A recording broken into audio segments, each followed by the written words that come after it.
Got a 2002 Pontiac Grand Am SE 2.2 liter Ecotec.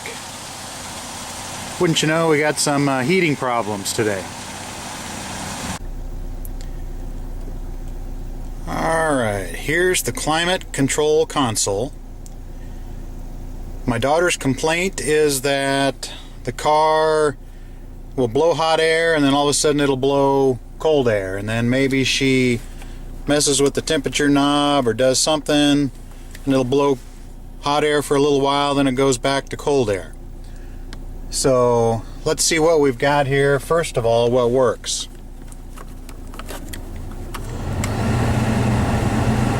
The fan works, different speeds.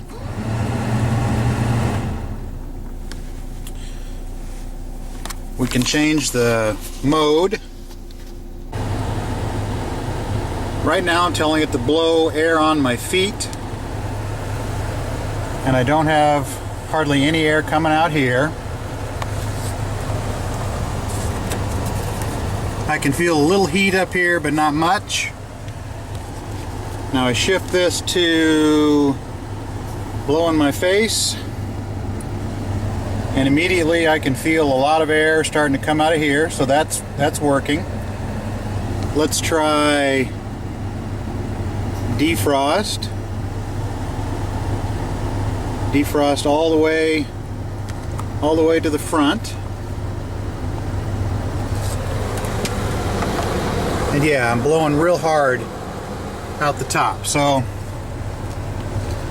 what that tells me is that the mode doors are functioning properly. In other words, it's directing the air either to the vents that blow in your face, the vents that blow down at your feet, or directs it up to the defrost that blows on the front windshield. So that part's working.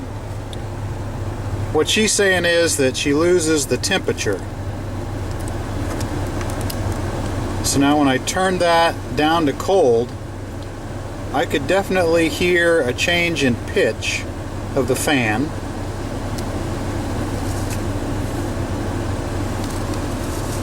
Let me change it to blow in my face here.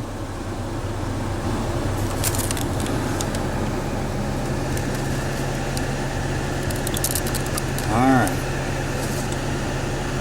Put it on cold. It's about 0 degrees or maybe 5 out, so it's definitely a lot of cold air blowing in my face right now. So let's change this to hot.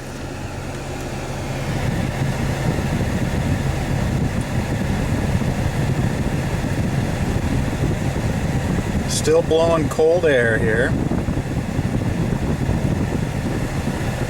So that change to hot did not cause me to get hot air here. It was blowing hot air before I made that change. So now I'm gonna... Alright. What I did there was I kinda pushed on this knob and I heard the fan change pitch, and now I have hot air coming out here.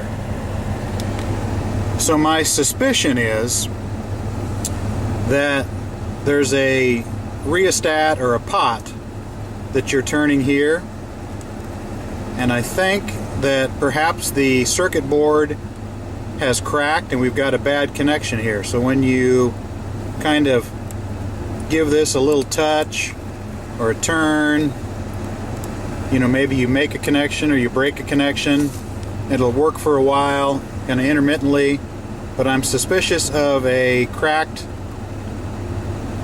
circuit board terminal connection for that rheostat right there.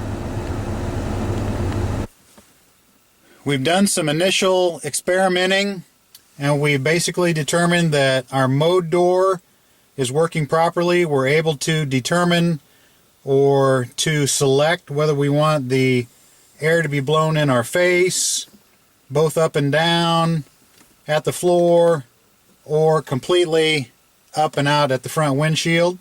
So the mode doors seem to be operating correctly. Fans working fine. The problem is with the heat. It seems that when you wiggle or move this knob, all of a sudden you'll go from extreme hot to extreme cold. So the story on the internet is that this knob, gets a lot of use. It's right up here by your gear shift, and maybe, you end up banging it when you're putting it in park, or, you hit it when you're coming down, whatever. But you end up cracking the solder joint on the circuit board for this rheostat. So we're going to see if we can take this apart, get this unit out of here, and get it apart, see if we can solder that back together. A new unit like this is available. It's about $135, but we're going to try and do this for less than $135. So we're going to go ahead, get this trim piece to come off, get something back in behind here, some kind of a screwdriver or a pry bar. Ideally you'd have a plastic pry bar, but if you're careful with a screwdriver, you can get it done.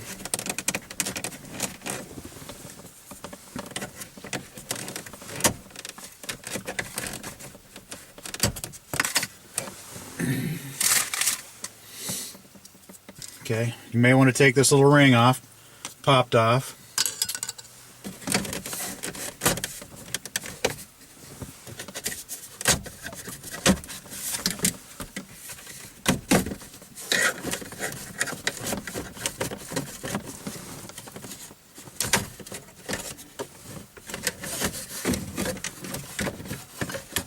Okay, in here we've got a couple of connectors. One looks like for your emergency hazards, and one for your ETS button. So we're going to go ahead, figure out what we need to do to push down on those tabs, get those disconnected.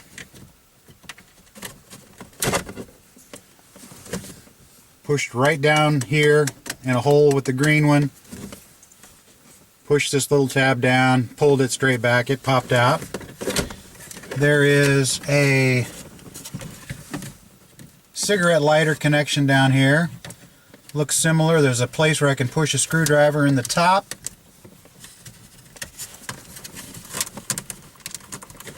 And was able to pull straight back on that plug. So the cigarette lighter's out now. So we've got one more connection. Let's see if I can gain some room here.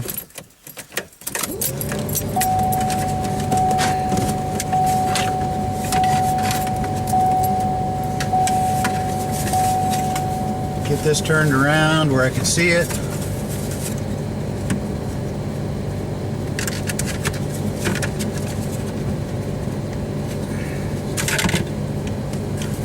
Got that popped out, so now this is completely out of the way.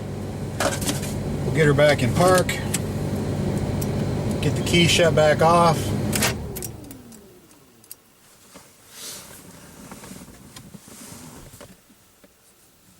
Now there are two small bolts holding in that climate control module.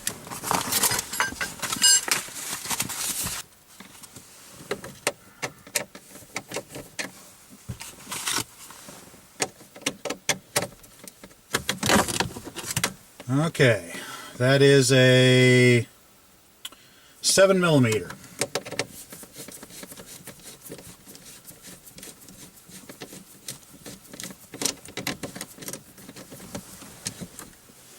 Get that bolt out. Place it somewhere where you're not gonna lose it or kick it around.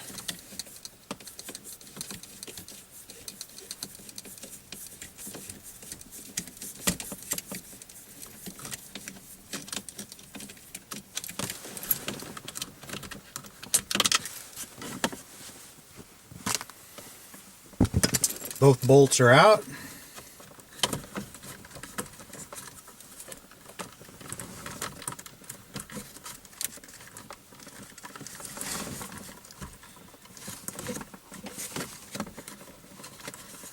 Seems to be hanging up on the right here.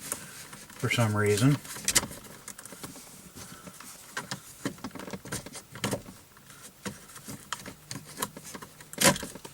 Okay. There's a couple of pins that stick down and they go into some little metal springy things that grab them. Now you've got 3 or 4 connectors that are holding connected into this circuit board here. So go ahead and get those out. They're definitely all different configurations, so just push that in, pry that one up.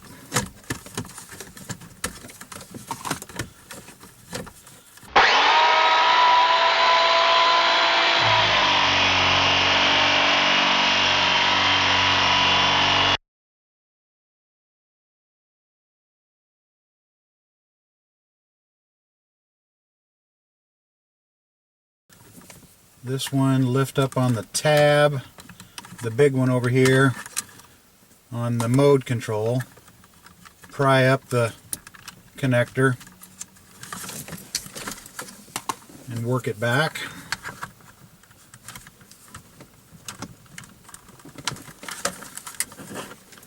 A couple places around there.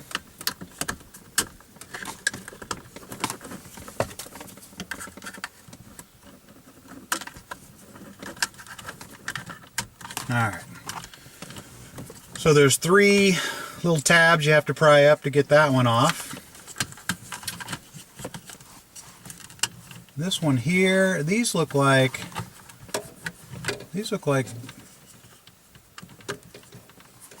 I'm almost thinking these are vacuum tubes right here.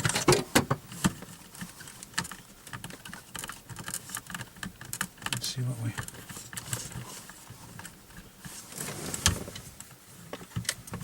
we have here?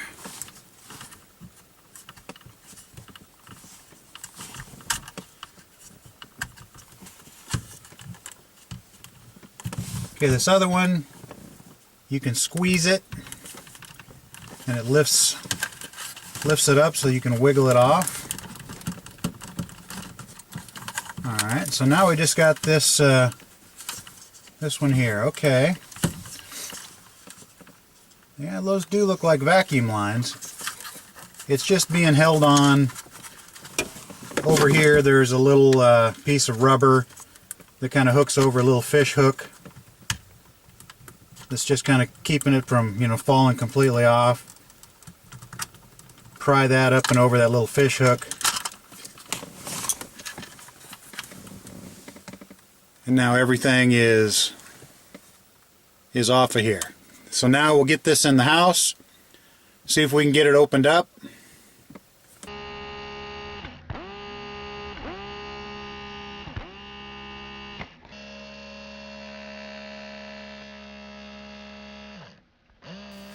Okay, here's the back of the piece that we popped out of the dash. Cigarette lighter down here. So you've got some metal springy clips that pop into holes in the dash. So there's 1, 2, 3, 4, 5, 6 of those around there that are holding it in. You've got the cigarette lighter. You've got your hazard switch, and this is your ETS button up here. You've got your various connectors that were plugged into the back of that climate control board. They're all different types and arrangements, so you can't mess them up. Up here you've got that ETS switch, and then the hazard light switch connector plug there. Here's the back of that climate control board. I do see there's some damage here. I can see this ball bearing. It looks like the plastic is broken out. I don't know if that's some kind of a detent ball, but if I turned this over I would lose that little metal ball, so something's not good there. this is where those vacuum tubes were connected, and here was that little pin that there was a little holder was slipped over that so that that plug didn't just back off, it was held on by that. And then there's the pins that are sliding into the dash to align it. We've got this here at the workbench now, which is the kitchen table. But right off the bat, as I mentioned, there was a little ball. There's a spring right there in front of my finger. A little metal ball was in there, probably some kind of a detent ball. Looks like the plastic has kind of broken, so that ball can come out of there. I've got it set off to the side. Also, I noticed I can hear things rattling around in here, so that's not a great sign. Once you've got the knobs removed, you can work your way around, pry all four of these out, then it looks like this will come apart. Got it opened up. I can see here there's a couple of places where you push a switch, and that will operate a switch here on the circuit board. Here's the potentiometer that I suspect has a loose connection. Here's what was rattling around in there. I don't recognize it right off the bat. Some red plastic. So we'll see if we can figure out where that came from. That's a broken off piece of an old knob. That's what that is. So not needed. Got it to where I can see it now. Those connections do look a little loose. The bad part is that you can't exactly just turn this over and see what's going on. So I think you've got to kind of push out several of these little boogers that are holding the circuit board to this block of plastic. Down in here, this switch came apart. This is the mode selector switch. I'm not sure if I'm going to be able to get this thing back together in one piece or not. There was some copper plate that goes on there, 3 springs, and then that little ball I showed you earlier. So let's try and push these little pins out. I'm using a small punch and basically putting it down in each one of these holes and just pushing firmly on it, and I can feel them starting to move. So I'm just going to kind of work my way around, work all those little pins out.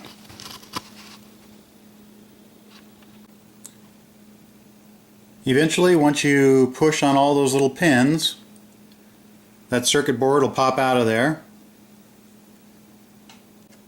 There's that rheostat potentiometer, and right there is where it's soldered in. I can't right now see that any of those are broke, but I'm going to wiggle it here and see if those are loose. Let go of it completely. Okay, you can kind of see the solder joints on those 3 little tiny pins are cracked. Right now they're pushed up. Now they're touching. Now they're pushed up. Now they're touching. Very small. It's going to be very difficult to try and solder those back on. You can see that cracked solder joint.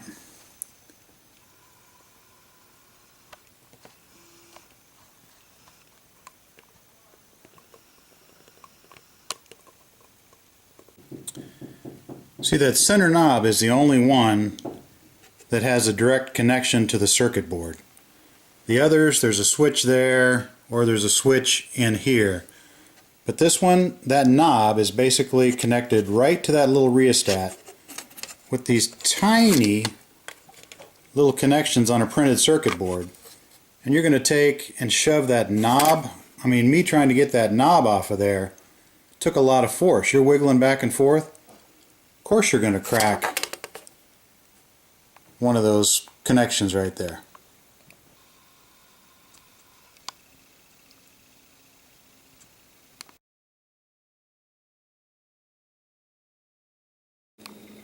not only are the solder connections to those pins right there cracked, but this one right here, which I think basically that one and that one are just holding the potentiometer to the circuit board, but that one right there is pretty cracked as well, so we'll resolder that one and try and get these. It's going to be difficult.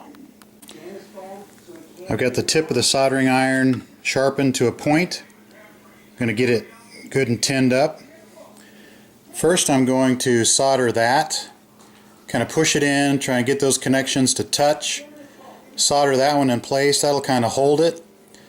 Then very lightly try and put some heat on each one of those pins and hope some solder can kind of flow back there. Obviously you don't want to get a lot of solder on there and interconnect those pins. I don't see that these vacuum lines have any function at all. They don't seem to be connected to anything, so I'm not sure what they're there for.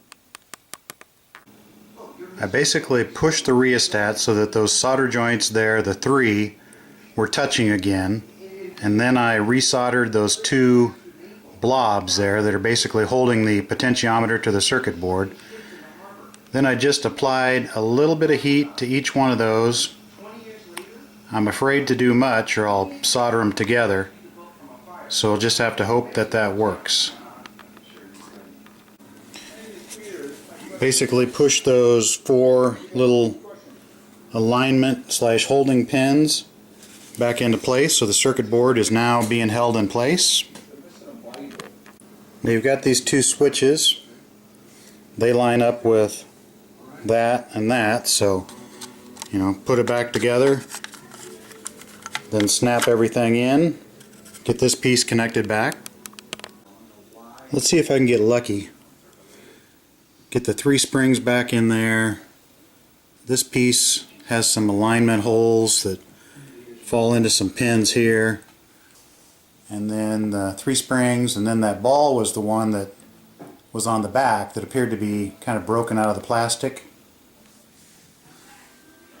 That was on the back side here, down in that hole.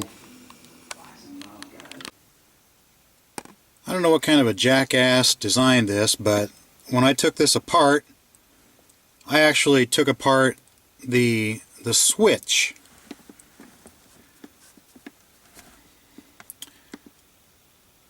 I took it apart at the wrong spot, and that's why that little ball was showing. So it looks like probably needs to come apart there, and then I'm going to have to figure out how to put this switch back together. I was also a little bit surprised to find that these are all vacuum hoses. So they're not wires, those are vacuum hoses. Kind of strange for 2002, but that's the way it is. So go ahead and get the rest of this switch off of there, get it inside, see if I can get it back together. This is where you want to take it apart. You want to leave this behind,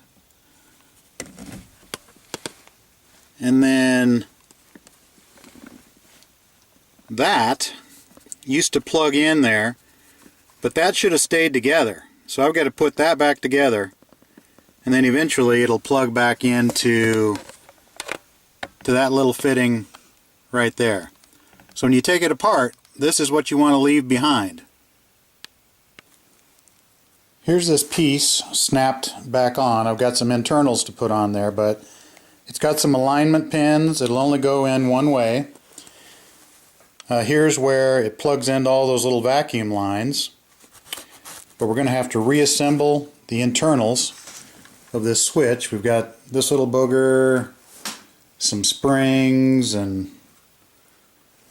a copper plate, that ball. Again, we should not have had to take this apart. That was a mistake. The internals here, you've got some alignment pins. They're such that you can't get it back together in any wrong direction. You've got the three holes there for the springs. Down inside here you've got a copper plate. The springs are going to go probably match up into these holes right here, but you've got to get everything aligned. This has a couple of pins on it so that it will only turn in between right there and right there. So it rocks back and forth in here. So things all have to align up. So we'll try and put this back together. Messed around for a while and figured out, how to get these 3 alignment pins to drop into the 3 holes down there.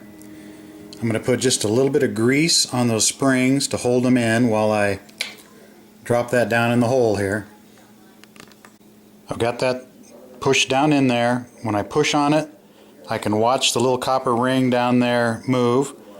I have to hold it in my hand because the little rod sticks out here, so you can't lay it flat on a table. So I have to hold it, push it into place, and then I'm going to snap on this connector and hold everything into position. Again, there is that little metal ball that goes there. I thought that was broken.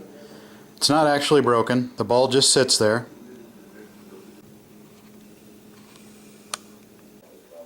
Got the alignment pins pushed down into place. Since the springs are in there, you need to keep pushing down on it. So what I did was I got some needle nose, and once I got it pushed down into place, I put some needle nose in there to hold it. Now I can get the ball set on there and get the bracket snapped over the top of it to hold it all in place. Okay, I got it all snapped together. Now this is the way it should have looked when I took it apart. So when you take yours out, take it apart right there and leave all that black stuff on the unit. Got it all back together. Everything seems to, line up.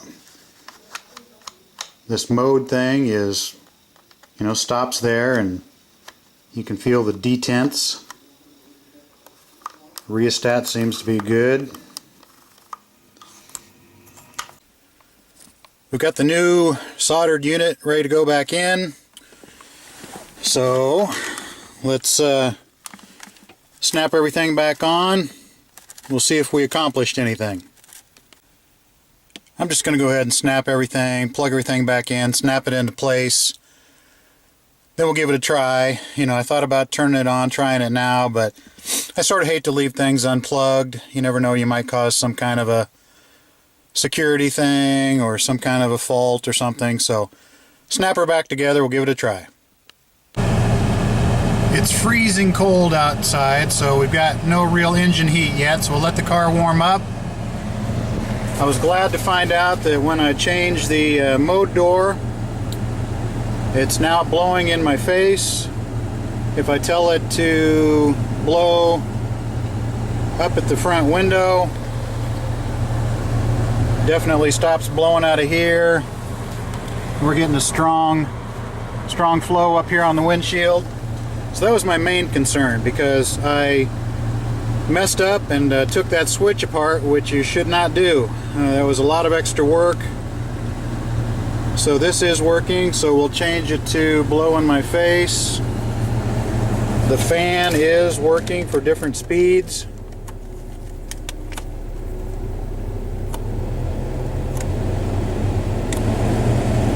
So that's working.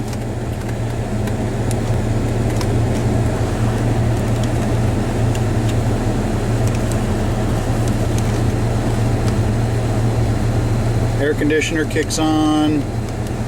Rear window defogger, I'm not sure.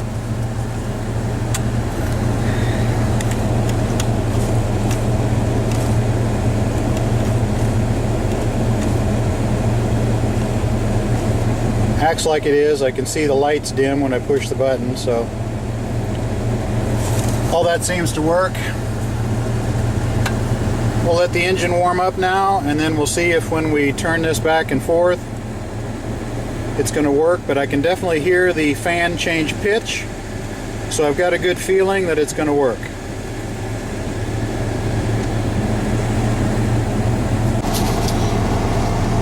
When I turn the AC on, I definitely get a light come on there. I'm not seeing that over here on the defrost side. I don't know if it's been that way for years or if it's something that I did, but can't think of anything that we would have done that would have messed up that. So hopefully that's just a burned out light or something like that. We've got a little heat built up now. We've already checked the mode door. That's working. I took it out for a little drive. When I turn it halfway, I start to feel some colder air come through. When I turn it all the way over, definitely cold air. You can hear the fan speed up. Now when I turn it over to hot, listen for the fan. You can hear the fan slow down. And I've got good hot air blowing out here. Now I'm going to gently wiggle the knob. I don't want to get aggressive with it, but when I wiggle it a little bit, I don't cause any change in the pitch of the fan. So it seems like we've got a fix. The most important tidbit of this video is make sure you take the mode selector switch apart in the right manner. Don't do it like I did, because it was a pain. Basically the switch came apart, springs and balls and crazy stuff I had to get all back together. It was a pain in the butt. So make sure you take that off at the right place. This was a quick, cheap fix. Not something I would recommend for everybody. You have to have some skill at soldering extremely tiny solder joints. I basically just tinned my iron, touched it to the pins, and just hoped that the little bit of solder that was there would melt back together. I think one of the more critical points was resoldering those two larger pins that held the potentiometer to the circuit board. It looked like both of those had broke loose. That let that potentiometer rock back and forth quite a bit. So once you got those two blobs soldered back in place, it kind of holds it fairly tight so those small solder joints don't get subject to so much back and forth movement. If you want to do it the easy way, but the more expensive way, go ahead and order the replacement part. It's about $135, but it's pretty easy to get in and out. Just make sure you take that mode selector switch apart at the right location. Otherwise you're going to have yourself a mess. Other than that, it's a very easy job.